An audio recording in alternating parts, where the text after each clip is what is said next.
नमस्कार. तर इथे आज आपण कुरकुरीत बटाट्याचे चिप्स किंवा आलू कतलीसुद्धा तुम्ही याला म्हणू शकता, ते कशी करायची ते बघूया. तर त्यासाठी सर्वात अगोदर मी इथे बटाटे घेतलेले आहेत आणि त्याची अशा पद्धतीने साल काढून घेतली आहे. त्यानंतर आपल्याला अशा पद्धतीने याचे चिप्स किंवा स्लाईस करून घ्यायचे आहेत.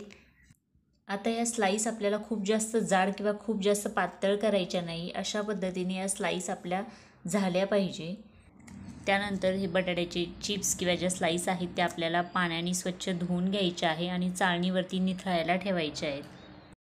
त्यानंतर इथे मी अशा पद्धतीचा तवा वापरते, जेणेकरून जे बटाट्याचे काप आपल्याला एकसारखे पसरवता येतील आणि कुरकुरीत करता येतील. त्यानंतर तेलामध्ये इथे मी थोडीशी मेथी दाणे घातलेले आहेत. त्यानंतर अर्धा चमचा मोहरी घालायची आहे. त्यानंतर अर्धा चमचा जिरे, अर्धा चमचा इथे बडीशोप आपल्याला वापरायची आहे.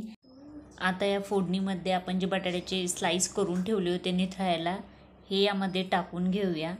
आणि त्यानंतर यामध्ये आपल्याला घालायची आहे थोडीशी हळद. त्याचबरोबर चवीनुसार मीठ टाकून घेतलं आणि याला एक थोडंसं मिक्स करून घेते.